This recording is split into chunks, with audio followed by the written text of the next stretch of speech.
Temos ainda um sistema de capital-trabalho, de burguesia-proletariado. O que é burguesia, no entanto, talvez aí tenhamos que olhar de modo novo. O que seja proletariado, aí talvez tenhamos que olhar de modo novo. Porque, por incrível que pareça, essas emancipações todas da mulher, do negro, do índio e tal, simplesmente amplificou o universo do proletariado. O índio hoje é um proletário, o camponês virou um proletário, o homossexual virou um proletário, o negro virou um proletário, o índio virou um proletário, o professor é um proletário. Finalmente, Marx se deu conta, com antecipação, de que o capitalismo caminharia justamente por este ponto. Talvez ele não tenha percebido, ou talvez não tenha sido tão enfático, para o fato de que as lutas de classes são de classes no plural. A luta não é só dos trabalhadores contra o capital, é do capital contra os trabalhadores e também contra si mesmo, na disputa de controle de mercado entre os capitalistas.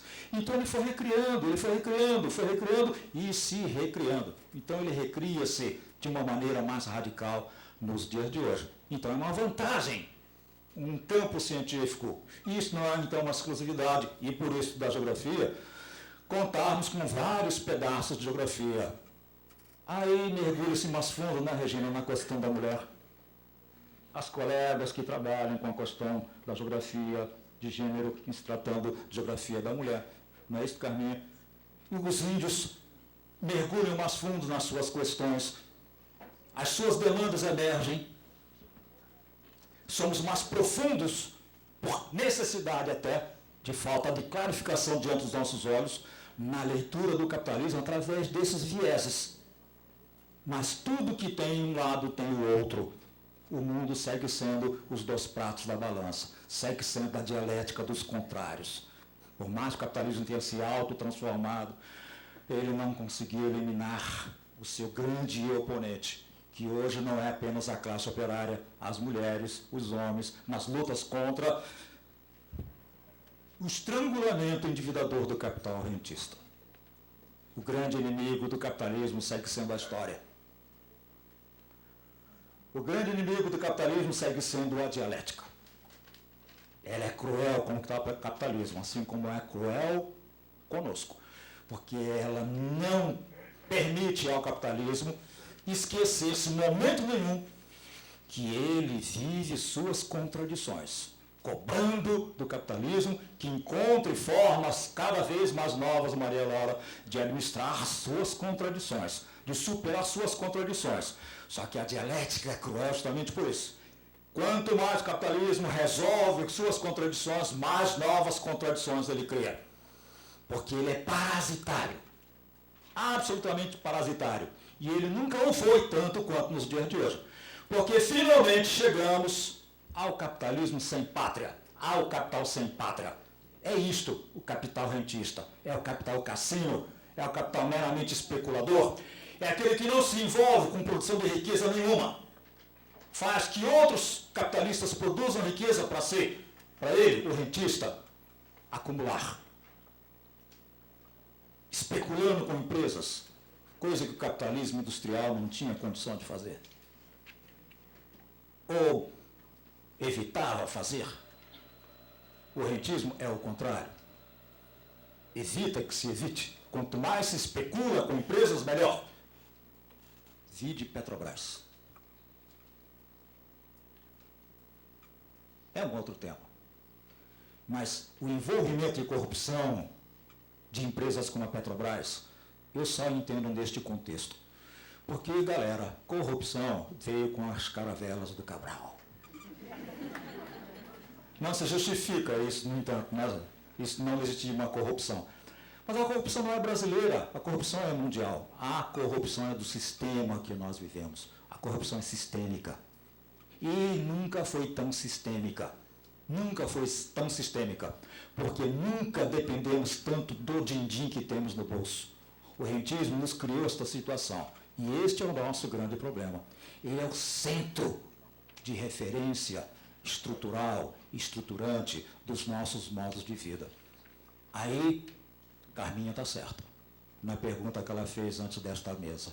Será que esta multiplicação que traz aí seu lado positivo, né, Carminha, também não estaria trazendo outro prato da balança, que fazermos diante da necessidade de cada vez mais multiplicarmos os nossos olhares, acompanhando a própria multiplicação real dos sujeitos?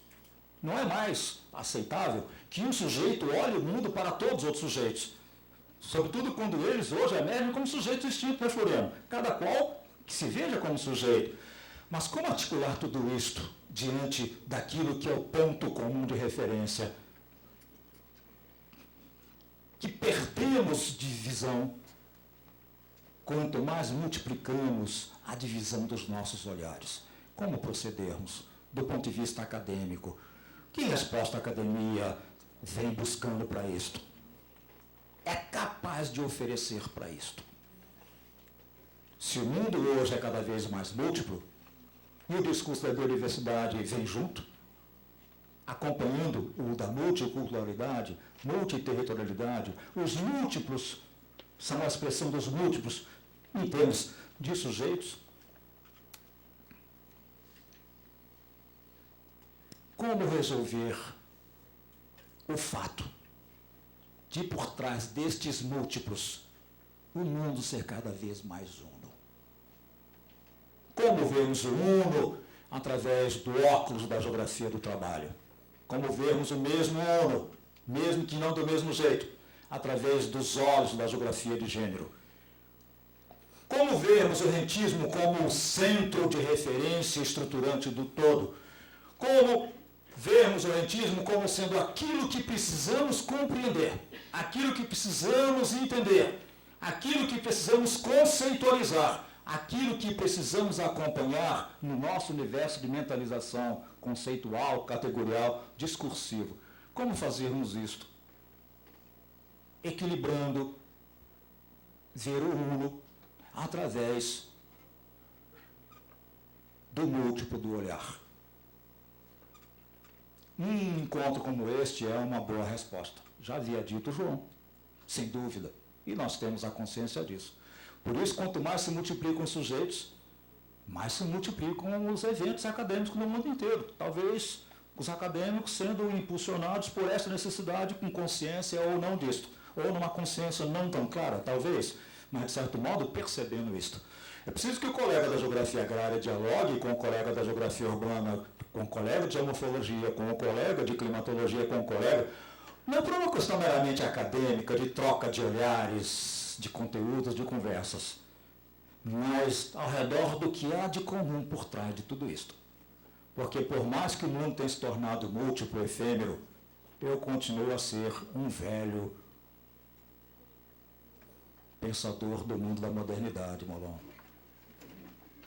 O pós-moderno é a espuma. O centro segue sendo aquele velho sistema moderno que, ao surgir, cria a modernidade. O capitalismo, na superfície, ele é pós-moderno. No fundamento, nunca foi tão moderno, tão hipermoderno. Como combinar, então, a efemeridade com a totalidade? Para mim, este é o nosso grande desafio. Ora, então, é preciso que o colega da geomorfologia dialogue com o colega da geografia urbana ao redor de até que ponto este urbano completamente novo, que é o que nós vivemos, expressando o que é o rentismo do ponto de vista espacial, geográfico, é o que está por trás dos problemas geomorfológicos. Como pedir a um colega de geomorfologia que veja por aí? Porque aí nós temos muito a dialogar, não é? A geomorfologia, a climatologia, a geografia de gênero, a geografia cultural, a geografia e assim sucessivamente. Molon está aqui como um exemplo disto. Como dissociar um discurso climatológico do fato de mais de metade da população mundial viver em cidades, seja isto o que for? Será que a cidade não tem nada a ver com as condições climatológicas do planeta, geomorfológicas, hidrológicas? Assim como será que vamos continuar, geógrafos urbanos, agrários e assim sucessivamente, imaginando que não temos nenhuma relação com aquilo que é do olhar do geomorfólogo, do climatólogo, mas nós temos vários exemplos entre nós de que é por aí que este diálogo não só é necessário, mas é perfeitamente plausível, mais do que possível, entre os nossos grandes pensadores. Toda vez que a televisão necessitava convidar alguém para dizer sua opinião a respeito dos efeitos, da qualidade ou falta de qualidade do projeto de transposição das Águas de São Francisco, ao Aziz que se recorria. Era ao Aziz Absaber que se recorria. Um colega de formação geomorfológica. Não é isso, Sandra? Um colega que veio da geomorfologia, mas com um estofo de formação intelectual tão distinto deste atual, extremamente fragmentário, em que nós estamos emburacando, que o Aziz não se perdia no campo da geomorfologia, mas quando ele falava na sua crítica contrária ao projeto de transposição dos Águas de São Francisco, você via ali o problema urbano. Por quê?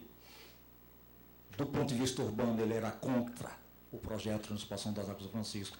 Do ponto de vista agrário, porque ele era contra. Do ponto de vista hidrológico, porque ele era contra, e assim sucessivamente. Nós temos, no nosso campo científico, isto como uma propriedade nossa. Talvez por termos uma grade curricular tão extensa. Talvez por sermos pré-rentismo, antes mesmo da emergência rentista.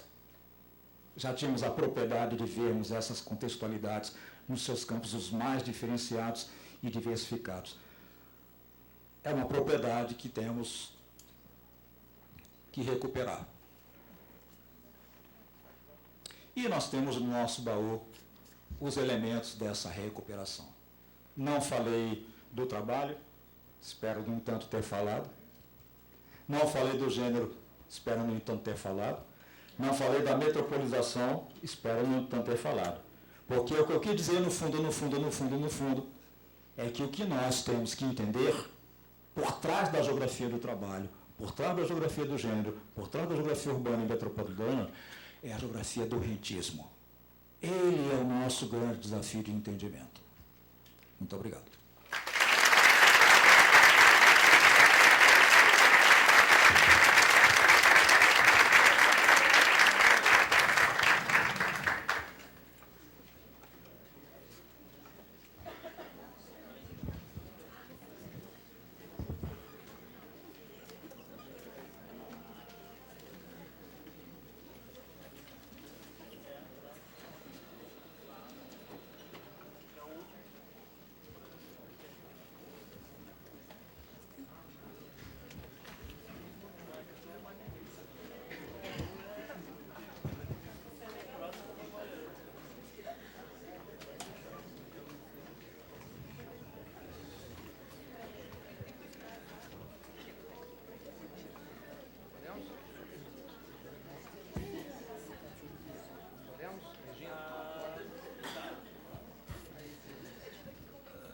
Boa tarde a todos. Gostaria de agradecer imensamente a oportunidade de, 30 anos depois, compartilhar uma mesa com meu querido professor Rui Moreira e também colega de trabalho lá na Universidade Federal Fluminense, porque eu acabei de me dar conta de que a primeira mesa que eu participei foi como moderador. Eu era um calouro na UFRJ, justamente com o professor Rui Moreira lançando o seu livro O que é Geografia. Que uma querida professora minha de Teoria da Geografia da UFRJ, hoje da Federal de Santa Catarina, está aqui presente. E foi aquele momento que eu lembrei agora quando o Rui começou a falar. Extremamente difícil, diante do que eu acabei de declarar, falar em seguida. Mas, como eu estou num recomeço de um tema que sempre me foi muito apaixonante, que é o tema do gênero, e somente agora, no ano de 2014, é que eu tomei coragem de fundar um grupo de estudos devidamente credenciado, junto ao CNPq, para falar de gênero. Esse desafio está me estimulando bastante. Gostaria de, por último, nessa apresentação do que vou falar, me colocar muito claramente como geógrafo político que sou. Herdeiro orgulhoso da professora Berta Becker, com a qual trabalhei 20 e tantos anos da minha vida, E essa geografia de gênero é, de fato, uma geografia política de gênero. Para falar dessa geografia política de gênero e especificá-la como uma geografia política da cidade e a variável que vai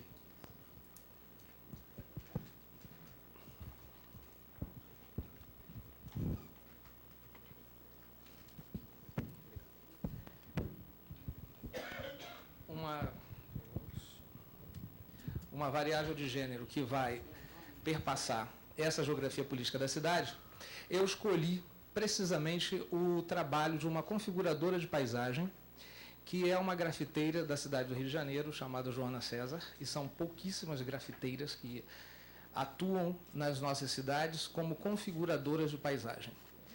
Por isso coloquei como título um pouco genérico o gênero da paisagem, porque trata-se, na verdade, de uma triangulação do espaço político da cidade, do espaço público da cidade com o espaço cívico da cidade. Já não consigo mais pensar o gênero se não for através dessa triangulação de um espaço público que seja simultaneamente cívico e que seja simultaneamente político. E por isso surge um problema, ao qual eu resolvi jogar um foco de luz nessa conversa que teremos hoje aqui. Que é, em primeiro lugar, a premissa de que a premissa de que a paisagem é uma construção social. Sendo uma construção social, há sujeitos diversificados, como o Rui acabou de lembrar, por trás dessa construção, mas um sujeito é, sobretudo, o ator portador de um discurso. Então, a paisagem configurada, ela é uma paisagem portadora de discurso. Qual o discurso? Desse sujeito.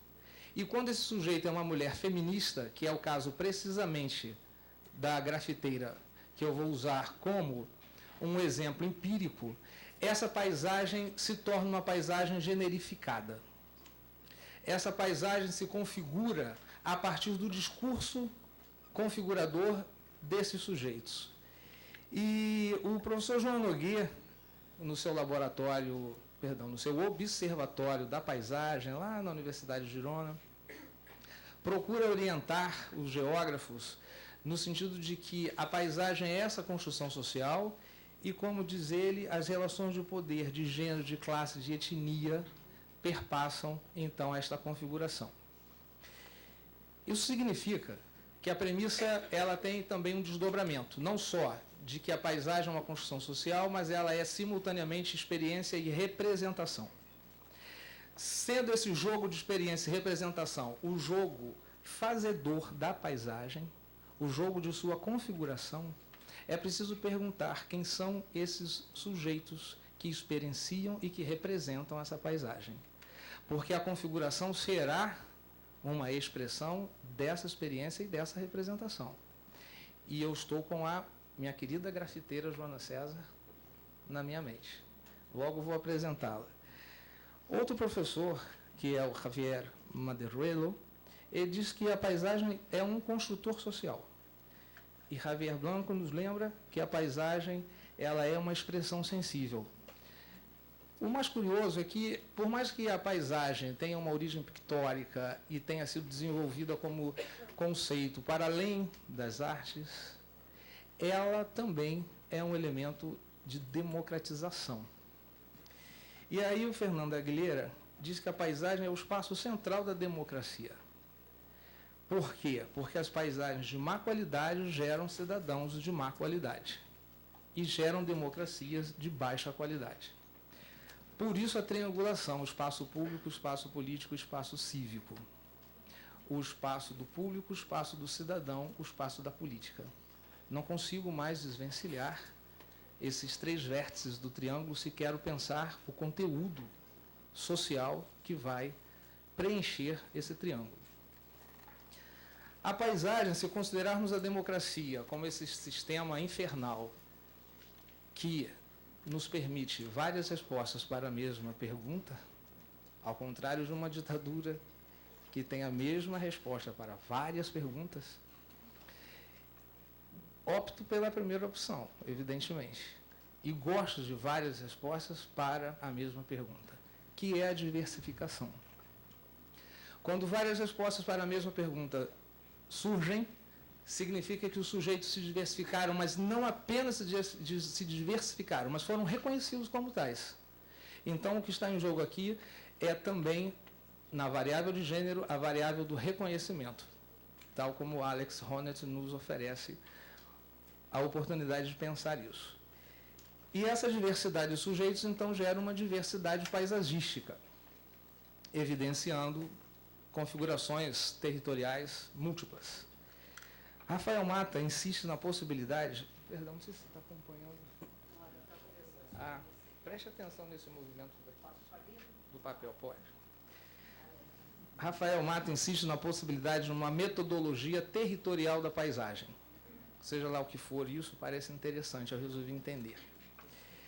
Segundo o autor, trata-se de uma leitura compreensiva da diversidade das configurações do território para a tutela de seus valores e a gestão de seus câmbios.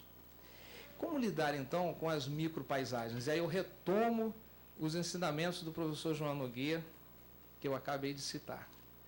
E o professor João Nogueira, num livro muito interessante, que reúne vários trabalhos que ele, artigos de jornal que ele publicou ao longo de sua vida, um livro intitulado Entre Paisagens, ele vai dedicar um capítulo às micropaisagens, fazendo o jogo da perspectiva. Grandes objetos percebidos a grandes distâncias, pequenos objetos percebidos a curtas distâncias. E esta segunda percepção é que nos permite falar das micropaisagens. As paisagens das rachaduras, das poças d'água, dos grafites, que não são percebidos a grandes distâncias, mas também configuram paisagens. Desses postes que a gente lê cartazes como Trago a Pessoa Amada em 3 dias, isso não se lê a grandes distâncias. E as micropaisagens, então, parece que foram um pouco renegadas nos estudos geográficos sobre a paisagem. E é isso que eu gostaria também de recuperar no trabalho que faz essa grafiteira Joana César. Eu não poderia falar de paisagem sem mencionar August Thunberg. Diriam que eu não falei de paisagem. E o August Thunberg, num dos seus últimos livros, fala de uma pensée paysagère, que seria traduzido como um pensamento paisagístico ou paisageiro. Em espanhol se traduziu como um pensamento paisajero. Pensamento paisagístico ou paisageiro, isso que August Thunberg nos diz, é um pensamento que seria do tipo paisagístico ou um pensamento sujeito da paisagem. Se for um pensamento sujeito da paisagem, é um pensamento que tem por objeto a paisagem, uma reflexão sobre a paisagem. Mas se for um pensamento paisageiro, ele é um pensamento do tipo paisagístico que sequer necessita de palavras para se expressar. Não precisa de conceitos definidos precisamente pela academia. O pensamento paisageiro, ele é muito mais includente e compreensivo do que podemos imaginar. O que eu entendo é que ele é um tipo de consciência. E, como geógrafo, eu penso a imaginação geográfica como uma consciência espacial, e então há uma consciência paisageira que é uma especificação dessa imaginação geográfica. A grafiteira, que eu vou mencionar daqui a pouco, é dotada de uma brilhante imaginação geográfica paisageira. Se eu pudesse, então, criar o composto. Ao se referir à percepção da paisagem urbana, Ana Moya Pelliteiro nos alerta para a possibilidade de um indivíduo, frente ao seu entorno urbano, poder estabelecer uma aproximação visual ativa ou passiva. E o olhar ativo, ele é educado, ele é ativo consciente, ele é um ativo cultivado, eu diria que ele é um ativo político. É aí que se encontra, então, a dimensão política do espaço público. O espaço público me daria uma trabalheira imensa para sistematizá-lo, não é o meu propósito. Eu lembro pelo menos algumas ideias. Uma da geógrafa Núria Benac, da Universidade de Barcelona, que ela faz uma aproximação com o trabalho do Henri Lefebvre, e ela diz, há pelo menos 3 aproximações do espaço público. O espaço público percebido, que é o espaço de pedra, do desenho, o espaço público concebido, que é o espaço da renovação, do poder dominante, da regulação, e o espaço público vivido, o espaço das pessoas, do contato, do conflito, dos usos díspares, da festa, do protesto, do medo, enfim, da socialização. E aí eu volto à minha triangulação, ele é o espaço da civilidade. não do discurso do civismo autoritário, da lista das proibições, mas da civilidade. O espaço público, na opinião de outro geógrafo da mesma universidade, Carlos Carreiras, ele diz que o elemento indispensável do caráter público de qualquer espaço é a sua acessibilidade, que então supõe o uso diferencial do espaço. Essa acessibilidade se liga à visibilidade, que o faz com que as ruas, os parques e as praças sejam os espaços públicos por excelência. E, finalmente, eu gostaria de lembrar que o espaço público não é necessariamente um espaço anônimo e sequer dois anônimos. Por quê? Porque, segundo o professor Manuel Delgado, não existem sociedades anônimas, quer dizer, formas de um vínculo social cujos componentes humanos sejam totalmente estranhos uns aos outros. Nos reconhecemos, nos classificamos, somos classificados pela nossa posição no espaço, pela nossa posição em relação ao trânsito político que temos com os demais. Talvez existam espaços de anonimato, mas não existem seres espaciantes anônimos, ou seja, indivíduos que desenvolvam nesses espaços vínculos completamente desafiliados. Então, o espaço público, num outro trabalho do professor Manuel Delgado, que foi inclusive premiado como ensaio, o livro O Animal Público, ele diz que é preciso desabstrair esse outro generalizado e reconhecer a diversidade do outro. E esse autor ainda defende a noção de exterioridade absoluta, do contrato social fundado simultaneamente na evitação e no encontro, no entrecruzamento de subjetividades e interesses copresentes que coincidem episodicamente no que é ou deveria ser um horizonte aberto, intermitente, poroso, imóvel, que é o espaço público. E é exatamente nessa concepção de espaço público, da acessibilidade, da visibilidade, de uma exterioridade entrecruzada, que eu entendo a ideia do reconhecimento de uma diferença. E, por falar em diferença, então, adentramos propriamente a temática do gênero, que eu também adoraria fazer uma síntese do que é uma geografia de gênero a partir das diferenças fundamentais entre gênero, sexo, sexualidade e outros conceitos fundantes, mas não haveria tempo aqui. Eu gostaria apenas de partir de uma ideia, que é esta que está projetada aí. A relação estabelecida entre cidade, concebida como espaço urbano, paisagem, concebida como percepção e representação, nos reporta as considerações da geógrafa Rosa Tello, em sua crítica a um urbanismo dominante masculinista que exclui qualquer forma de vida diferente e impõe uma concepção homogênea de cidade, como se a realização plena dessa homogeneidade fosse possível, desejável, até agradável. Então, eu, de fato, estou tentando fazer uma crítica por dentro do urbanismo masculinista e também no resgate da diferença, que a dialética não nos permita dissolver os contrários, apagando a diferença. Muito ao contrário, nos realça essa diferença. E o gênero, então, numa análise crítica do papel das mulheres em relação à construção da cidade, nós acrescentaríamos, em relação à construção social da paisagem. Eu quero me repetir propositadamente, é a mulher, é o homem, são os sujeitos múltiplos do urbano como configuradores da paisagem. E há um sentido de narração que se efetiva nos discursos, nas representações e na arte pública, como, por exemplo, no grafite. Em relação ao gênero, eu queria fazer uma autodefesa aqui. Por que eu estou falando das mulheres? Geralmente são as mulheres que falam das mulheres. E isso criou um vício interpretativo terrível na geografia de gênero. Há 3 hipóteses, pelo menos, me perdoem o didatismo. A primeira hipótese é que um estudo feminista ele se define pelo seu sujeito, isto é, pelo sujeito empírico, na ocorrência, as mulheres. É um estudo feminista porque é feito por uma mulher. A segunda hipótese é que um estudo definido pelo seu objeto. Ele é um estudo feminista porque estuda as mulheres, analisadas enquanto mulheres, ao passo que os homens seguem sendo analisados enquanto representantes da humanidade. É uma armadilha terrível, metonímica, onde a parte é tomada pelo todo e generificada. Mas há uma terceira hipótese, que o estudo feminista ele é uma grelha de abordagem. Ele é um novo parâmetro científico pautado na sexuação, interrogando o modo como o masculino, o feminino e todas as suas possibilidades trans, como, por exemplo, o transfeminismo, se relacionam. Os estudos feministas, então, não se referem apenas a mulheres, mas uma abordagem em que homens e mulheres são autores e, simultaneamente, objetos de uma interpretação. A arte pública, para chegar no grafite mais rapidamente, tem o papel ativo das mulheres como configuradoras da paisagem, mas não se restringe apenas ao grafite.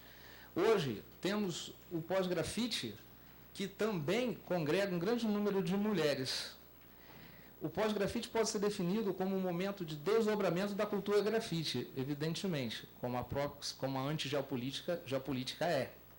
Mas, sendo dela tributária, como um estilo de arte pública caracterizado pela ênfase menor no letrismo.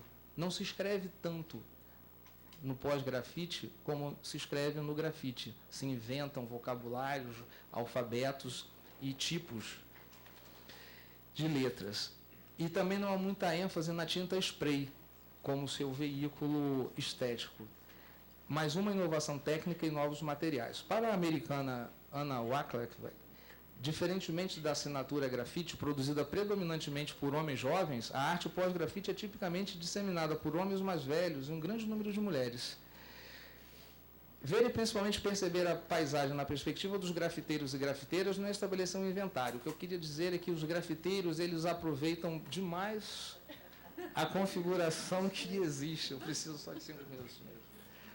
Porque agora vem uma parte mais estética, que são as imagens.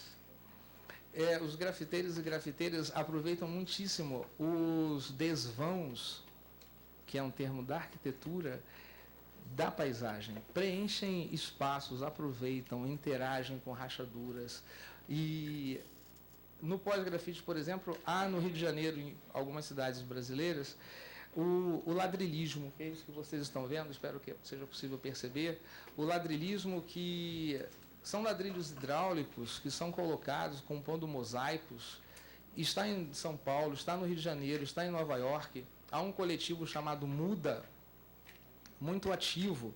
Esses que eu estou projetando aqui, esse primeiro está aqui na Lagoa Rodrigo de Freitas, na base de um viaduto. O segundo está na Estrada do Joá, e também com alguma coisa muito interessante, é o ladrilhismo desse pós-grafite pichado, já que o prefeito do Rio de Janeiro, em fevereiro, decretou a diferença entre grafite e pichação, sendo um legal e o outro ilegal. Então, os pichadores agora picham o grafite. Estão em lados completamente diferentes, segundo a lei. E também no Rio de Janeiro, a próxima imagem é desse ladrilhismo ali perto do aeroporto Santos Dumont. Também há várias mulheres que fazem tricô e crochê e vão enfeitar as cidades. Nesse outro exemplo, são micropaisagens tricotadas com crochê, ou as árvores, no outro exemplo. Árvores que, mundo afora, as mulheres vão enfeitando, tornando mais interessantes, ou esse outro exemplo, num gigante ponto de cruz. Então, o pós-grafite é muito interessante. Agora, a Joana César, a grafiteira com a qual eu interagi, entrevistei e fiquei muito feliz, sobretudo, de conhecê-la, é uma das poucas mulheres no Rio de Janeiro que trabalham com essa arte pública, e aí a gente pode lembrar um pouco a Joana César como uma grafiteira extremamente perturbadora, porque ela faz duas desconstruções muito interessantes. Eu diria até que ela é uma artista contextual, essa é uma expressão que eu tomei de empréstimo de um artista, de um street artist francês. Mas a dupla desconstrução, e eu estou usando no sentido próprio do Jacques Derrida, em primeiro lugar, numa escala mais ampla, desconstruir o próprio urbanismo masculinista, com a sua presença. A Joana César inventou um alfabeto que se intitula "Nenhum homem vai impedir que eu faça o meu trabalho", e mais não digo. Ela tem esse alfabeto próprio e ela procura, então, se inserir nessa paisagem, ou nessas micropaisagens urbanas do Rio de Janeiro, exportando esse seu espírito contestador através de sua estética. Mas há uma segunda realidade nessa desconstrução, que é propriamente estética. A Joana César, ela trabalha com o preenchimento das bordas, das margens, daquilo que já está configurada na paisagem, ela reconfigura a paisagem. E aí ela transforma a borda, a margem, a moldura na obra em si, que é uma subversão da estética clássica. E, sobretudo, da neoclássica, onde a borda, a moldura de um quadro, quem já deu umas olhadas naquelas obras no Museu do Prado, em que a moldura parece mais importante do que a obra em si. E nessas duas desconstruções, Joana César vai preenchendo as entrelinhas. Aqui se pode ver o alfabeto que ela criou. Observa que ela está a foto mostra um momento preciso da finalização do grafite, em que ela olha para a superfície fixa e ela entende que ali deixaram uma linha para que ela preenchesse. E assim ela vai fazendo o seu trabalho.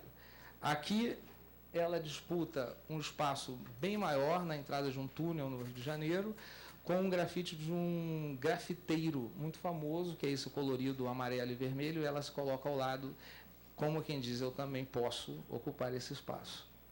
Nessa outra, a Biblioteca Nacional do Rio de Janeiro está sendo reformada, e nesse caso ela agora já está um pouco notabilizada como grafiteira, foi convidada a grafitar